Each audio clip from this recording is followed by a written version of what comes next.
Livro Contos e Causos. Conto 6. Bala Perdida. 8 da noite. Adam e Elizabeth estavam vendo televisão na sala.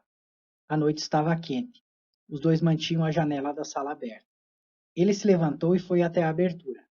A mulher continuou deitada no sofá. Neste instante, a luz apagou. Pega uma vela pra gente, disse Elizabeth. Não houve respostas.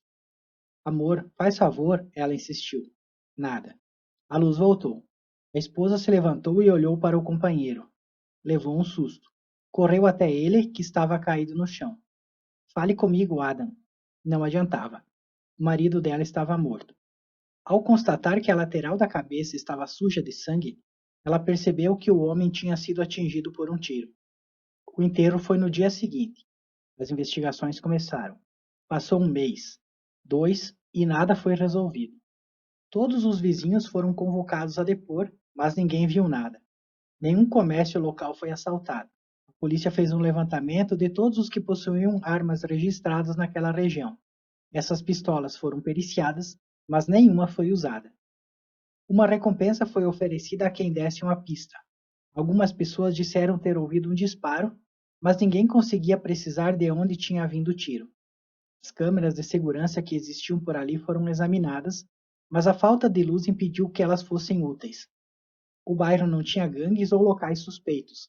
Toda a vizinhança era composta por casas familiares e com baixo nível de criminalidade. Continuamos na estaca zero, disse o delegado Elizabeth. O comissário encarregado do caso era conhecido por Smith, um sujeito alto e gordo com vários anos de profissão. O homem tinha fama de ser incansável na caçada a criminosos. Mas, no caso de Adam, não conseguiu fazer muita coisa. Continuaremos trabalhando, prometeu Smith à viúva. Vieram investigadores de outras regiões, mas nada foi descoberto. Quando o caso completou 3 meses, Smith resolveu arquivá-lo. Era impossível descobrir o autor do disparo. Resolveu ir pessoalmente até a casa de Elizabeth para comunicá-la que, infelizmente, nada mais poderia ser feito. A residência onde Adam foi morto ficava em um bairro da cidade. O local era de classe média. A moradia era térrea, não muito grande. Tinha uma cerca bege na frente. Smith pensou, assim que viu a construção, que aquilo deveria ser o sonho de muitas pessoas, uma casa que emitia ar familiar, de paz e tranquilidade. Infelizmente, não foi o que aconteceu naquele lugar. O delegado encontrou Elizabeth com uma amiga. As duas estavam sentadas na sala. Junto com elas estava um menino de 10 anos, entretido com um celular. Essa é Katia, minha vizinha, apresentou Elizabeth. Aquele é o filho dela, Igor. O comissário sentou-se com elas na sala e foi direto ao ponto. Fizemos tudo o que podíamos. Mas o caso de Ada não tem solução. Elizabeth chorou. As lágrimas foram pela dor da perda e pela impunidade do assassino, por não conseguir fazer justiça. O pranto era de dor e raiva. Desculpe, falou Smith. Nada pode ser feito. Não dá para saber de onde veio o tiro. O senhor sabe o ângulo que a bala atingiu o Sr. Adam? Perguntou a criança sem tirar os olhos do celular. O policial encarou. O que disse, garoto? Quis saber o delegado.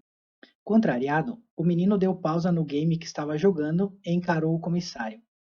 Igor era um garoto que a maioria dos colegas gostava de colocar apelidos. Sempre vestido como adulto, com sapatos pretos, calça social escura e camisa de seda. A criança tinha os cabelos rebeldes, impossíveis de pentear, e óculos com lentes espessas. Os apelidos que ele recebia dos colegas eram vários: nerd, cabeça de ferro, sabe tudo, sabichão, crânio, bitolado, entre vários outros.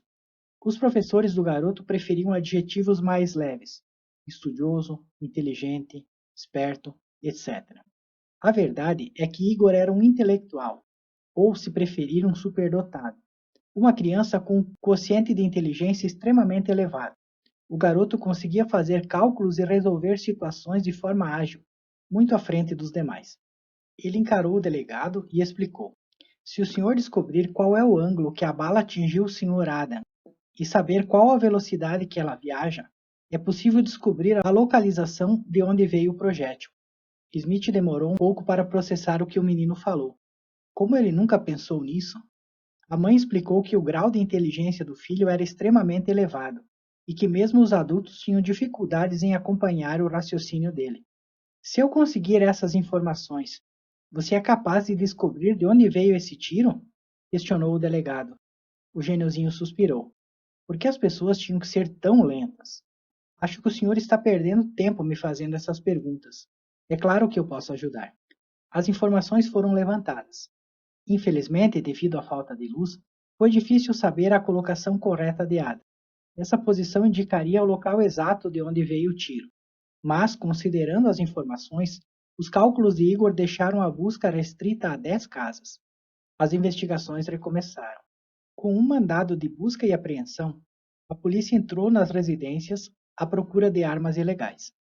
Somente na oitava casa é que foi encontrado um revólver calibre 380.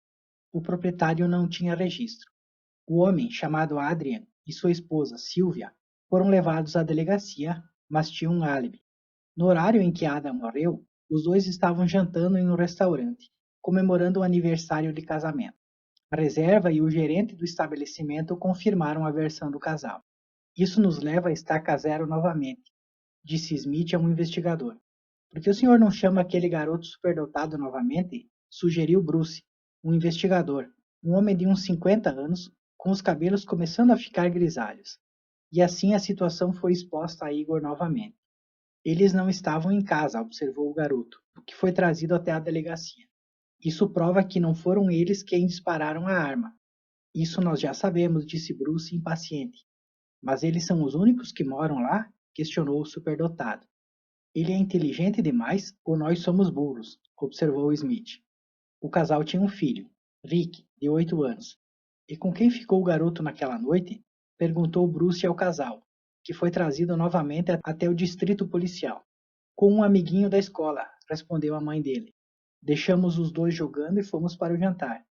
Vocês saíram a que horas? Quis saber Smith. Lá pelas 7, falou Adrian. E retornamos umas 10 da noite. O garoto sabe da existência da arma? Questionou Bruce. Não, o pai foi taxativo.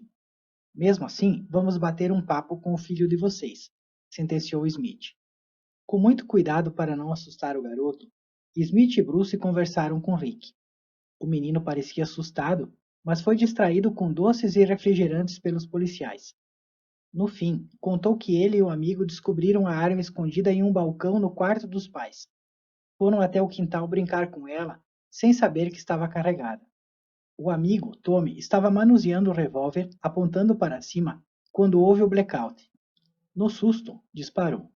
Espantados com o tiro, os garotos entraram em casa. Assim que a luz voltou, guardaram a pistola no lugar. Quando os pais de Rick chegaram, os meninos não contaram nada a eles. Igor refez os cálculos. Considerando a angulação, velocidade e trajetória, ficou provado que o tiro disparado por Tommy matou Adam. Os pais de Rick foram responsabilizados pelo crime, acusados de negligência. Deixar uma arma carregada em casa, que ainda mais com um filho pequeno, é uma irresponsabilidade imensa. O tiro matou Adam, mas poderia ter vitimado qualquer um, inclusive uma das crianças. O casal responderia pelo assassinato. Com o caso resolvido, Smith e Bruce chamaram Igor. O menino receberia uma medalha pelos serviços prestados. O que você quer ser quando crescer, garoto? Questionou Bruce. Jogador de futebol ou astronauta? Respondeu o menino. Mas não sou bom com esportes e tenho medo de altura. Então acho que nenhuma das profissões é para mim. Já pensou em ser investigador? Perguntou Smith. Esse negócio de correr atrás de bandido não é perigoso? Os policiais riram. Um garoto com tão pouca coragem, mas dono de uma inteligência fora do comum. A vida é estranha. Você não precisa ir atrás de bandido, respondeu Bruce.